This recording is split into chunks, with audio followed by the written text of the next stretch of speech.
War II was fought on epic battlefields in amazing, diverse locations all around the world. It's hard not to get excited when you consider the incredible battles that are featured in Call of Duty Vanguard. So many people that come together to create Call of Duty Vanguard. It was a privilege to be able to work with all these teams to build a world that feels authentic. Even though this is a fictional story, if the world feels right and is believable, it pulls the audience in. The team showed a lot of passion to come together to deliver this game. In Call of Duty World War II, we were telling more of a story of one U.S. Army infantry unit and their experience. With Vanguard, we're telling something entirely different. There's people that often seem to be forgotten when it comes to World War II. Some of the most dynamic stories are the stories of those people who are in the shadows, who've been shunted to the side by history. You play in different places, you experience different things, and it feels substantially different because of the visual styles we've been inspired by. There were so many amazing battles all across the world, often tide-turning battles, moments like Midway in the Pacific, North Africa, and Stalingrad. There is so much more of World War II that still needs to be told.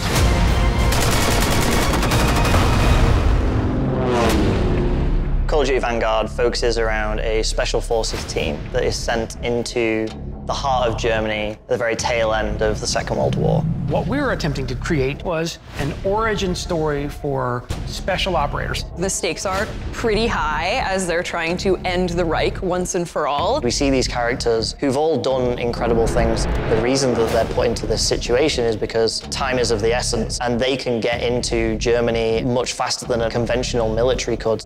In our fictional story, the Allied leaders had heard about an operation called Project Phoenix. So they assembled this team to go in and stop it. We have 5 main characters in Call of Duty Vanguard. We have Arthur Kingsley, Paulina Petrova, Lucas Riggs, Wade Jackson, and Richard Webb. It was quite a challenge to make sure that each one of them was special in their own way, and I think we really achieved that.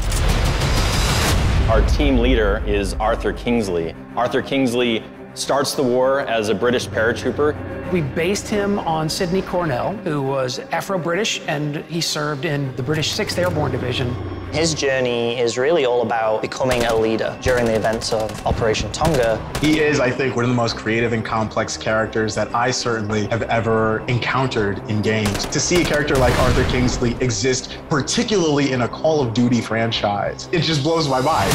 Paulina Petrova is our Soviet sniper. Her character is inspired by Ludmila Pavlyuchenko. And Ludmila became a sniper. She ultimately earns the nickname Lady Death. Paulina's transformation as her city gets destroyed, emotionally, it's such a big change for her. She doesn't start the story as a soldier. She becomes a soldier by the situation. Paulina walks through the world with a very single-minded focus, the desire for revenge. And she becomes infamous to the Germans and a kind of symbol for the Russians. Our Lucas Riggs character is inspired by men who actually experienced the siege of Tobruk during the Second World War. These Australian fighters, the Rats of Tobruk. And Lucas's story is one of rebellion against authority. The British, who commanded his forces, didn't really treat the Australians with the same level of respect as they did the other British soldiers. It's a very underdog story. Wade Jackson is our American character. He's inspired by this actual hero of the Battle of Midway that I know, named Vernon Michael. We hear about Vernon, who fought in Midway and was attributed with sinking 2 of the Japanese aircraft carriers. Wade wants to be a hero to everyone at home, and really his story is about him learning to accept that he has to get help from other people and that he's more impactful if he works as part of a team. Richard Webb is inspired by Terrence Otway. Otway was an officer commanding the 9th Parachute Battalion. We took a lot of inspiration on our Operation Tonga level in the game, and Richard Webb was a big part of that. Richard Webb and Arthur Kingsley, they're serving together on D-Day as British paratroopers, and then they ultimately become critical members of this special operations team.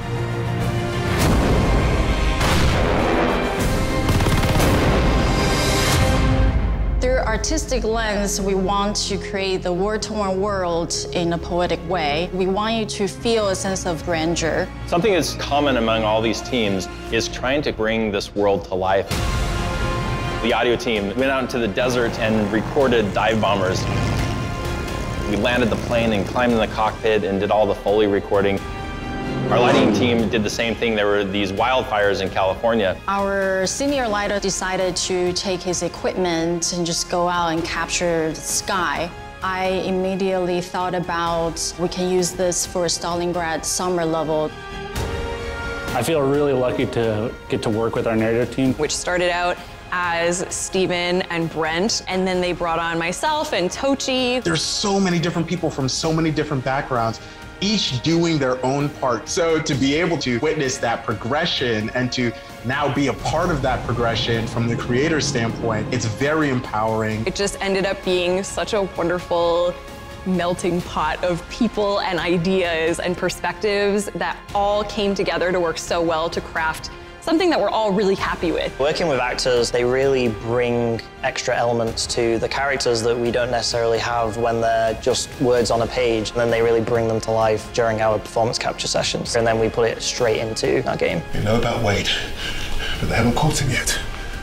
You told him he was killed, didn't you? Call of Duty Vanguard was an interesting project in that for most of the project, we were away from each other. We're all doing this in our living rooms. We were able to foster an environment that is strong in creativity. It was really amazing to see, and I'm so incredibly proud of the story that we've told together.